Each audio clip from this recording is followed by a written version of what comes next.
The outbreak of World War I in 1914 is usually explained through nationalism, imperial rivalries, alliance systems, the assassination of Franz Ferdinand triggering a cascade of declarations of war, but underneath these political and military factors was an economic conflict that made the war more likely and shaped its conduct.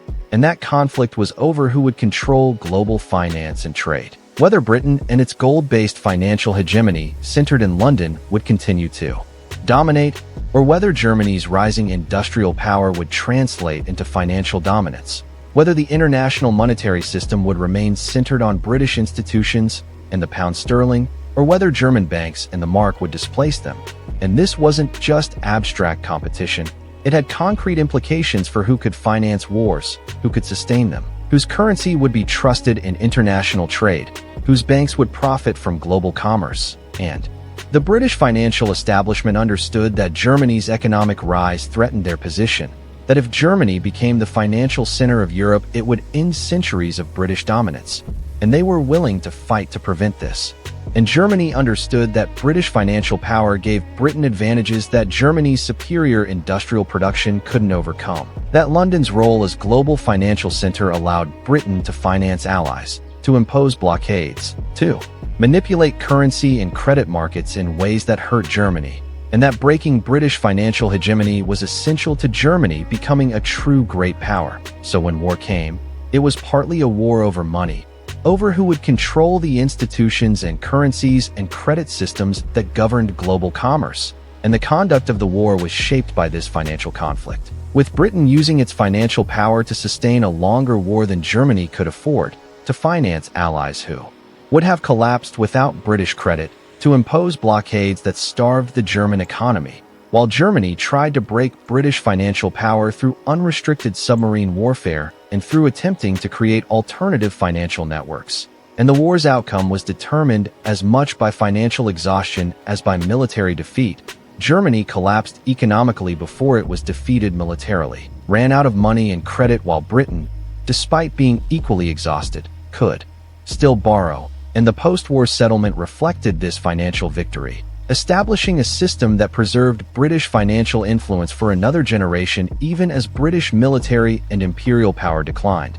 So the battle over money that started World War I continued through the war and shaped its aftermath. And understanding this financial dimension reveals that the war wasn't just about territory or prestige, but about control of the global economic system, about whether the 20th century would be British or German financially, and that this question was important enough to both sides that they were willing to sacrifice millions of lives to answer it, and that the answer, that neither Britain nor Germany would dominate financially because America would emerge from the war as the new financial hegemon, was unexpected to everyone involved and reshaped global power in ways that are still unfolding today. The pre-war financial system was centered on London. The City of London was the world's financial capital. London banks financed global trade. The pound sterling was the international currency. Most international transactions were denominated in pounds. British insurance companies like Lloyd's provided marine insurance for ships of all nations. London commodity markets set prices for everything from wheat to copper to rubber, and British capital flowed around the world, financing railroads in Argentina and mines in South Africa and plantations in Malaysia, creating dependencies where borrowers needed continued British financing and British goodwill. And this financial dominance gave Britain enormous power, far beyond what its military or industrial capacity alone would justify.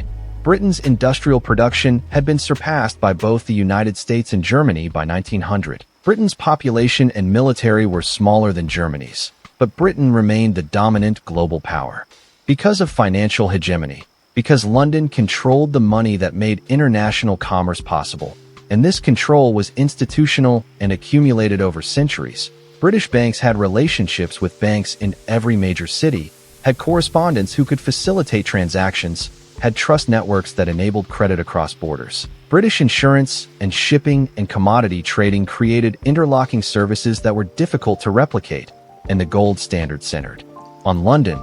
The pound was as good as gold because the Bank of England maintained convertibility, and this made sterling the preferred currency for international reserves and transactions. So countries and businesses that wanted to engage in global commerce had to go through London, had to maintain sterling balances, had to work with British financial institutions, and this gave Britain leverage, the ability to grant or deny credit, to facilitate or obstruct transactions, to support friendly countries and punish unfriendly ones. And this financial power was understood by British leaders as essential to maintaining Britain's global position even as its industrial and military advantages eroded.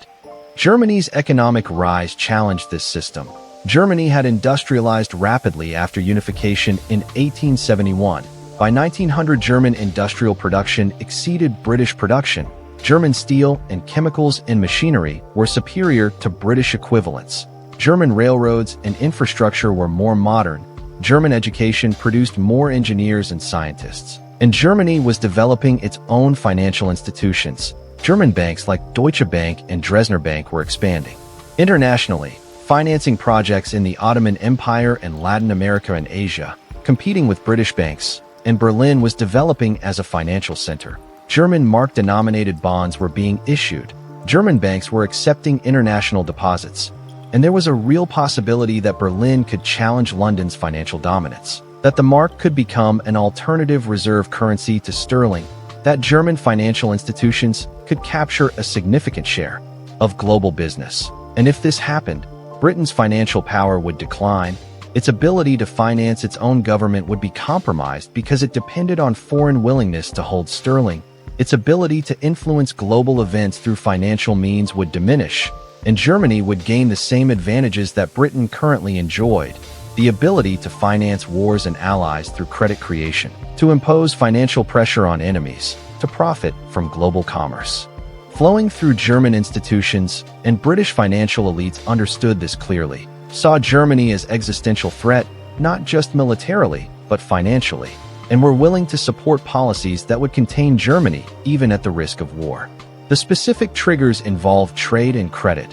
German merchants were increasingly using marks rather than sterling for international transactions. German banks were offering better terms to borrowers than British banks. German insurance companies were competing with Lloyd's, and British financial interests were losing business, losing market share, facing a future where they might be displaced, and there were specific flashpoints. Germany was building the Baghdad Railway with financing from Deutsche Bank, creating a Berlin to Baghdad axis that would bypass British-controlled routes and British financial intermediation, threatening British access to Middle Eastern oil and trade routes to India, and Britain opposed this vigorously, worked to obstruct the railway's financing and construction, and similar conflicts occurred in other regions where German and British financial interests competed: in Africa, in East Asia, in Latin America, and the competition was zero-sum. Business that went to German banks was business lost by British banks. Mark-denominated trade was trade that didn't require sterling. An accumulation of these losses threatened to reach critical mass, where confidence in British financial dominance would crack, where the pound would no longer be automatically preferred, where London would lose its central position, and once lost, this position would be nearly impossible to regain. Financial centers have strong network effects. Everyone uses London because everyone uses London, and if that equilibrium breaks, it might shift to Berlin and stay there. So the stakes were enormous, perhaps the entire future of British power, and this made British leaders willing to take risks to preserve financial dominance that they wouldn't have taken just to preserve colonial territory or military prestige. The July crisis of 1914 played out against this financial background, when Austria-Hungary issued its ultimatum to Serbia after the assassination of Franz Ferdinand. Financial markets panicked. Investors knew that war between Austria and Serbia would likely expand to involve Russia and Germany and possibly France and Britain, and such a war would be economically catastrophic, would disrupt trade, make debts uncollectible, destroy investments, and markets began selling off. Stock prices fell. Bond prices fell. There was flight to safety, gold, and the scramble for liquidity threatened to cause financial crisis even before war was declared. And the major powers' financial positions influenced their decisions about whether to mobilize. Germany knew that Britain's financial resources were deeper, that a long war would favor Britain because Britain could borrow more and for longer. So Germany's strategy had to be quick victory. Knock out France rapidly before British financial power could be mobilized, while Britain knew that time was on its side financially. that if war came, it should be prolonged to allow British financial advantages to manifest. And these financial calculations influenced military planning. German war plans assumed quick victory was essential not just militarily, but economically. They couldn't afford long war. While British planning assumed that naval blockade and financial support for allies would eventually exhaust Germany, even if early battles went badly. So the financial conflict shaped strategic thinking even before the shooting started. When war was declared in August 1914, one of the first actions was financial warfare. Britain immediately began using its financial power, froze German assets in London, prevented German shipping from accessing British insurance, imposed blockade on German trade, and mobilized its financial resources to support France and Russia, extending credits that allowed them to purchase British weapons and supplies. And Britain could do this because of its accumulated financial position, because British banks held deposits from around the world, because sterling was trusted, because the City of London could organize bond issues and syndicate loans in ways that Berlin couldn't match, and Germany responded by trying to create alternative financial networks, by issuing mark-denominated bonds, by organizing credit through neutral countries like the Netherlands and Switzerland, by trying to sustain trade with neutral nations using alternatives to sterling. But Germany's financial infrastructure was less developed, less trusted internationally, and increasingly isolated by British naval power and financial pressure. So Germany faced a financial squeeze that worsened as the war continued. Access to international credit declined, ability to import necessities became limited, and the domestic economy came under increasing strain. And this financial pressure was as important as military pressure in determining the war's outcome. The pound versus mark competition continued throughout the war. Britain worked to maintain confidence in sterling despite the enormous costs of the war, maintained gold convertibility as long as possible, only abandoning it partially and reluctantly, and used its financial credibility to borrow from the United States. By 1917, Britain owed the United States billions, had mortgaged its future to finance the war, but could still borrow, still had access to American credit, while Germany was shut out of American markets, couldn't borrow from the United States or from Britain or from most neutral countries, was limited to domestic resources and to whatever it could extract from occupied territories and from allies like Austria-Hungary and Turkey, who were themselves financially strained. And this asymmetry in access to credit was decisive. Britain could sustain its war effort and support its allies far longer than Germany could, not because British economy was stronger. German industrial production actually exceeded British production during the war, but because British financial position was stronger, because accumulated financial advantages from the pre-war era, the trust networks and institutional relationships and currency credibility. These persisted even as Britain exhausted itself economically and militarily, and allowed Britain to fight longer than fundamental economic capacity would suggest possible. The American entry into the war in 1917 was partly about this financial conflict. The United States had become by far the world's largest creditor. American banks and investors had lent billions to the Allies, primarily Britain and France. And if the Allies lost, these loans would be worthless. American financial interests would suffer enormous losses. And this created incentive for American intervention.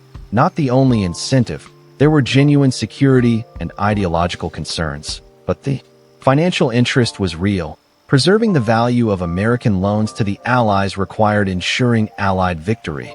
An American entry provided the financial resources that Britain and France desperately needed.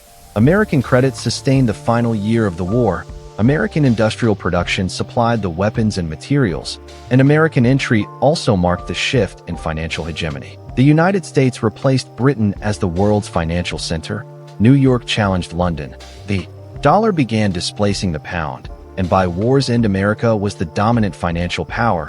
Britain was exhausted and deeply indebted to America, and the post-war financial system would be structured around American financial power rather than British. Though this transition took decades to fully play out, British financial institutions remained important through the 1920s, but the trajectory was clear. The war over financial dominance between Britain and Germany was won by neither. Instead, America emerged as the victor, having financed the Allied victory and in the process displaced both European contenders. The economic provisions of the Treaty of Versailles reflected the financial nature of the conflict. The reparations imposed on Germany were partly about punishing Germany, but also about sustaining the financial system. France and Britain owed enormous debts to the United States, and they intended to use German reparations to repay these debts, creating the circular flow we discussed earlier. Germany paying reparations to France and Britain, who paid war debts to America, and the amount of reparations demanded was calculated partly based on Allied debts, on what they needed to maintain their own financial solvency. And the German mark was deliberately devalued.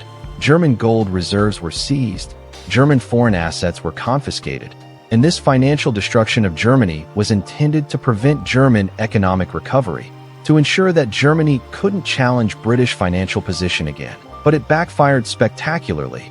The reparations were economically impossible, couldn't be paid without destroying the German economy, and the attempt to extract them led to hyperinflation in Germany, political radicalization, and eventually to the conditions that brought Hitler to power. So the financial war that started World War I contributed directly to World War II. The victor's attempt to use financial means to permanently cripple Germany created the conditions for German revanchism and for the even more catastrophic Second War.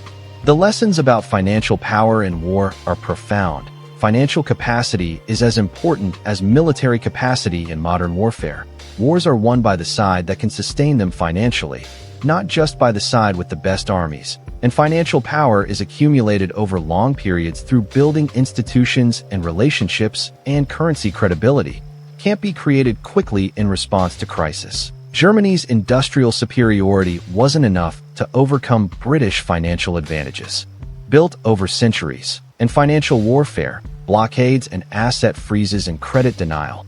These are as effective as military warfare in exhausting enemies. And the side with deeper financial resources can afford to fight longer, to support allies, to sustain populations through hardship, giving decisive advantages. And these lessons were learned in World War I and applied in subsequent conflicts. World War II saw similar financial warfare, with Lend-Lease allowing America to sustain allies before entering the war, and the Cold War was partly financial competition, with the Soviet command economy ultimately unable to match Western financial capacity.